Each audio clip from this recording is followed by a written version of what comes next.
கூட்டரசு பிரதேச தினமும் தைப்பூசமும் ஒரே நாளில் அரசு ஊழியர்கள் அதிகாரப்பூர்வ சுற்றறிக்கைகளை பின்பற்ற கியூபெக்ஸ் அறிவுறுத்து. சிட்னியில் குழந்தை பாலியல் வன்முறை படங்களை வைத்திருந்த மலேசிய ஆடவன் நாடு கடத்தப்பட்டான்.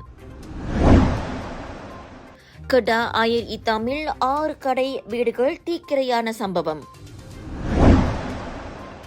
முன்னாள் ராணுவ படைத்தலைவர் மீது 3.75 மில்லியன் ரிங்கிட் ஊழல் வழக்கு. விஜயின் தமிழக வெற்றிக் கழகத்திற்கு விசில் சின்னம் ஒதுக்கீடு, ரசிகர்கள் உற்சாகம்.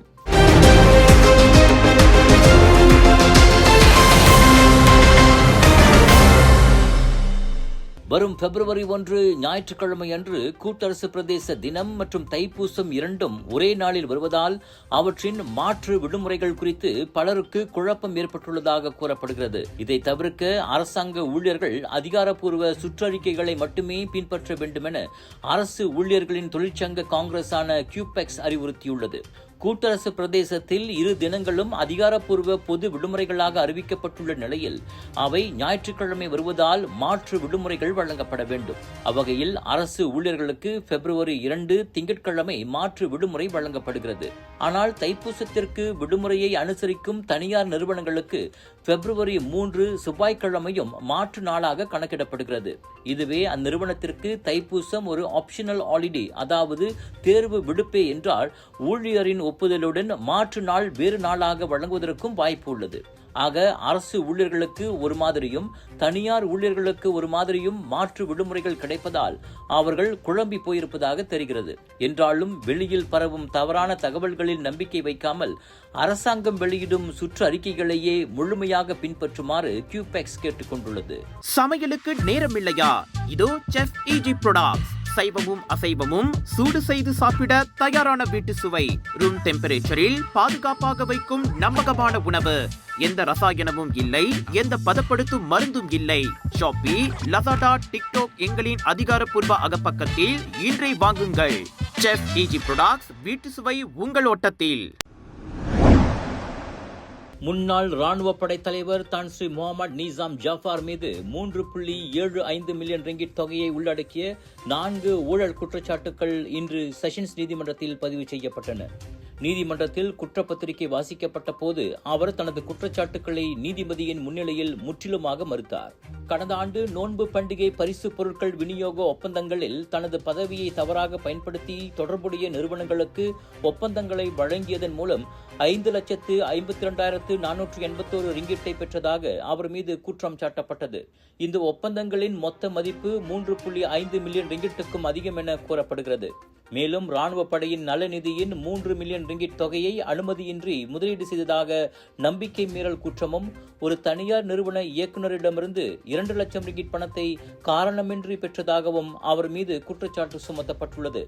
விசாரணை முடியும் வரை அவருக்கு 1,80,000 ரிங்கிட் ஜாமீன் தொகை விதிக்கப்பட்ட நிலையில் இந்த வழக்கை மார்ச் 31 தேதிக்கு நீதிமன்றம் ஒத்திவைத்துள்ளது. பூஜை மேடை தயாரிப்பில் 10 ஆண்டுகள் அனுபவம் வாய்ந்த தாமரை பூஜை மேடைகள் நிறுவனம். நம் தேவைக்கேற்ப அனைத்தும் கிடைக்கும் ஒரே இடம் தாமரை பூஜை மேடைகள். நம்பகமானது, தரத்தில் உயர்ந்தது. கோலாலங்காட்டின் தஞ்சோங் சிப்பாட்டில் உள்ள ஒரு பகுதி பன்றி கழிவுகளால் மாசுபட்டுள்ளதாக எழுந்த குற்றச்சாட்டுக்களை ஸ்லாங்கூர் சுற்றுச்சூழல் துறை விசாரணை மேற்கொண்டு வருகிறது. இந்த புகார் குறித்து கவனிக்கும்படி தனது அதிகாரிகளுக்கு வலியுறுத்தப்பட்டிருப்பதாக ஸ்லாங்கூர் சுற்றுச்சூழல் துறையின் தலைமை இயக்குநர் வாண்டி யாட்ஜிட் தெரிவித்தார். தஞ்சோங் சிப்பாட் வட்டாரத்தில் உள்ள பன்றி பண்ணைகள் முறையான சுத்திகரிப்பு இன்றி அல்லது விதிமுறைகளை பின்பற்றாமல் பன்றி கழிவுகளை கொட்டுவதால் அவை மலாக்கா நீரிணையில் பாய்வதாக நேற்று பாஸ் கட்சியின் தகவல் பிரிவு தலைவர் ஹமாட் பாட்டில் ஷாரி குற்றம் சாட்டியிருந்தார். இந்த சூழ்நிலை அருகிலுள்ள குடியிருப்பாளர்களுக்கு தர்ம சங்கடத்தை ஏற்படுத்துவதோடு உடனடியாக கவனிக்கப்படாவிட்டால் அப்பகுதியில் உள்ள கடல்வாழ் உயிரினங்கள் அழியக்கூடிய அபாயம் ஏற்படலாம் என்றும் அவர் கூறியிருந்தார். சுற்றுச்சூழல் துறை மற்றும் கால்நடை மருத்துவ சேவைகள் துறை மூலம் கூட்டரசு அரசாங்கம் தலையிட வேண்டும் என்றும் அவர் வலியுறுத்தினார்.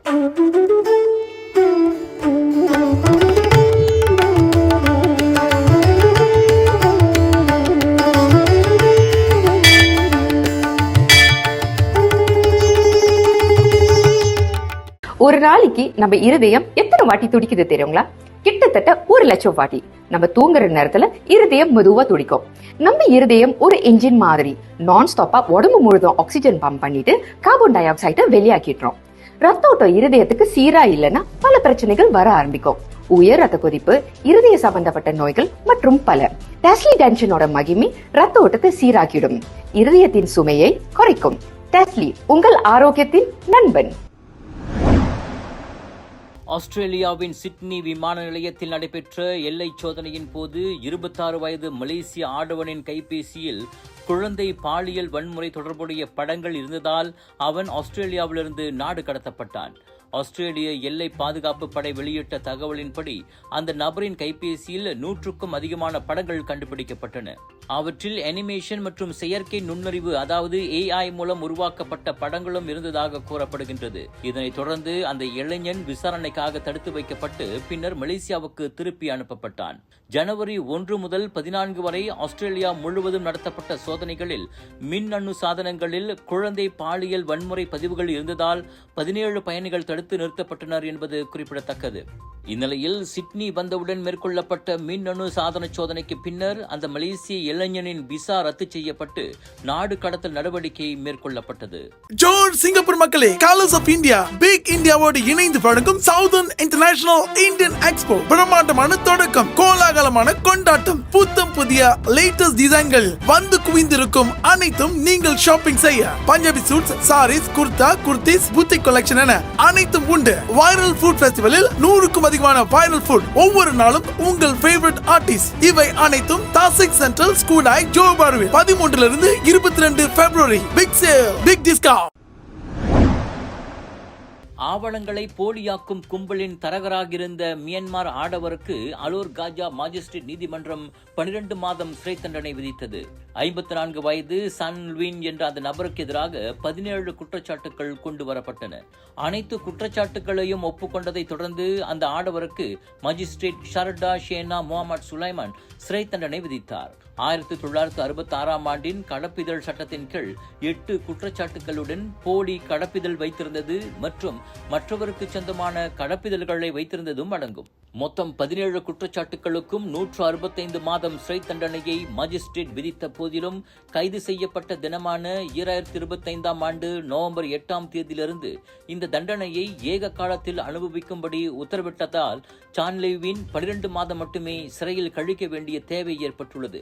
இதனிடையே இதே நீதிமன்றத்தில் மியான்மரைச் சேர்ந்த கணவன் மனைவியான ஒரு தம்பதியர் போலி ஆவணங்களின் வாடிக்கையாளராக இருந்த குற்றத்திற்காக முறையே 6 மற்றும் 8 மாதம் சிறை தண்டனை விதிக்கப்பட்டது. அரசாங்க பல்கலைக்கழக அங்கீகாரத்துடன் வேலை செய்து கொண்டே படிக்க ஒரு அரிய வாய்ப்பு. வத்திகா ரிசோர்சஸ் ஏற்பாட்டில் ப்ரொஃபஷனல் பேச்சுலர் இன் பிசினஸ் மேனேஜ்மெண்ட் கல்வி வாய்ப்பு. திறனை மேம்படுத்தி வாழ்க்கையில் முன்னேற உடனே தொடர்பு கொள்ளுங்கள். விலையோ மலிவு, செலவோ குறைவு, தரமோ உயர்வு, மனமோ நிறைவு. மக்களின் தேர்வு என்ரிகோஸ் முழு ஆடை சத்துள்ள பால்மாவு.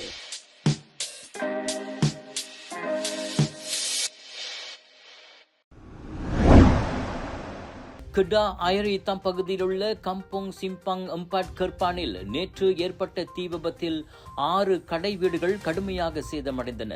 இந்த தீ விபத்து குறித்து தகவல் கிடைக்க பெற்றவுடனேயே ஜித்ரா தீ அணைப்பு மற்றும் மீட்பு துறையிலிருந்து 13 வீரர்கள் சம்பவ இடத்துக்கு விரைந்து சென்றனர் என்று மூத்த தீ அணைப்பு நடவடிக்கை தலைவர் ஹமட் அமினுடின் அப்துல் ரஹீம் தெரிவித்தார். அவர்களுக்கு துணையாக 9 தன்னார்வ தீ அணைப்பு படைகளைச் சேர்ந்த 40 பேர் தீ அணைக்கும் பணியில் ஈடுபட்டனர்.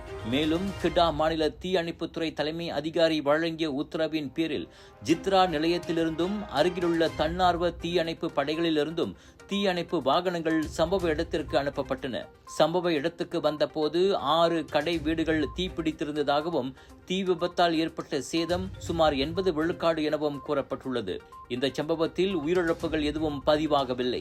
இதனிடையே தீ அணைப்பு வீரர்கள் சுமார் 2 மணி நேரத்திலேயே தீயை கட்டுப்பாட்டிற்குள் கொண்டு வந்தனர் என்பது குறிப்பிடத்தக்கது. கலர்ஸ் ஆஃப் இந்தியா பிரம்மாண்டத்தின் உச்சக்கட்டம் southern international Indian expo Tasek Central Skudai Johor பாருவில் 13 February தொடங்கி 22 February வரை. உங்கள் வீட்டுக்கு தேவையான அனைத்து விதமான பொருட்கள், ஆடை, ஆபரணங்கள், அலங்கார பொருட்கள், பூஜை மேடைகள், உணவு திருவிழா என களை கட்ட போகுது. குடும்பத்தோட வாங்க, மகிழ்ச்சியா போவீங்க. 80% விழுக்காடும் காத்துக்கிட்டு இருக்கு. மறந்துடாதீங்க, சவுதர்ன் இன்டர்நேஷனல் இந்தியன் எக்ஸ்போ இவ்வாண்டின் மாபெரும் expo. Big sale, big discount. பத்துப்பஹாட்டில் சாலையில் ஏற்பட்ட தகராறு சமூக வலைதளங்களில் வைரலாகி பின்னர் தீர்வு காணப்பட்ட போதிலும் இந்த சம்பவம் குறித்த பொது விவாதம் இணையத்தில் தொடர்ந்து சர்ச்சையாகி வருகிறது.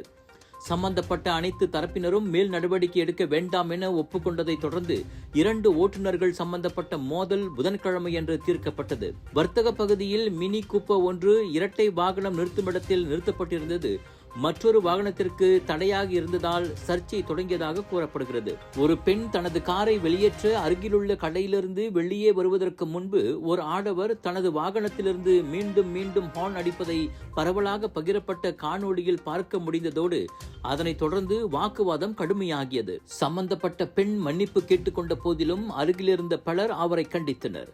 அதன் பின் வெளிவந்த இதர வீடியோக்களில் பத்துப்பஹாட் நகரத்தின் மற்றொரு பகுதியில் ஆண்கள் குழுவால் அந்த பெண் சூழப்பட்டதோடு அவரது தலையில் கை வைத்து தள்ளப்படும் காட்சியையும் காண முடிந்தது.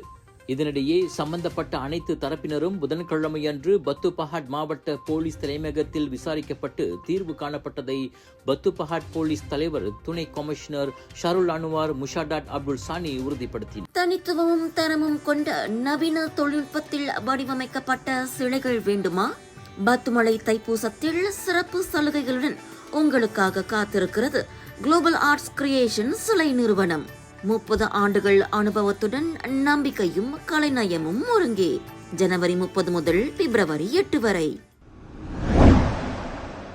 நடிகர் விஜயின் டிவிகே எனப்படும் தமிழக வெற்றிக் கழகம் கட்சிக்கு எதிர்வரும் சட்டமன்ற தேர்தலுக்காக இந்திய தேர்தல் ஆணையம் விசில் சின்னத்தை ஒதுக்கியுள்ளது. கேட்ட சின்னமே கிடைத்திருப்பதால் இது எங்கள் முதல் வெற்றி என விஜய் கூறியிருக்கின்றார். விசில் நல்லவர்கள் சின்னம், நாடு காப்பவர்கள் சின்னம், ஊழலை ஒழிக்கும் சின்னம் என அவர் கூறியுள்ளார். ஒட்டுமொத்த தமிழக மக்களின் ஒரே சின்னம் விசில், வெற்றி சின்னம் விசில். சட்டமன்ற தேர்தலில் மகத்தான வெற்றி பெறுவோம், விசில் போடுவோம் என எக்ஸ் தளத்தில் விஜய் குறிப்பிட்டுள்ளார். இந்த விசில் சின்னம் வெறும் அடையாளம் அல்ல, விஜய் ரசிகர்களின் மனதில் ஆழமாக பதிந்த சின்னமாகும். விஜயின் பிகில் திரைப்படம் விசில் என பிரபலமானதால் இளைஞர்களிடையே உற்சாகம், வெற்றி, நீதி ஆகியவற்றின் அடையாளமாக பார்க்கப்படுகிறது. இந்நிலையில் ரசிகர்கள் சமூக ஊடகங்களில் உற்சாகமாக கொண்டாடி விசில் சின்னம் டிவிக்கு அரசியல் பயணத்தின் சக்தி வாய்ந்த தொடக்கம் என கூறுகின்றனர். கட்சி நிர்வாகிகளும் இனிப்பு வழங்கியும் பட்டாசு வெடித்தும் விசில் சின்னத்தை கொண்டாடி வருகின்றனர்.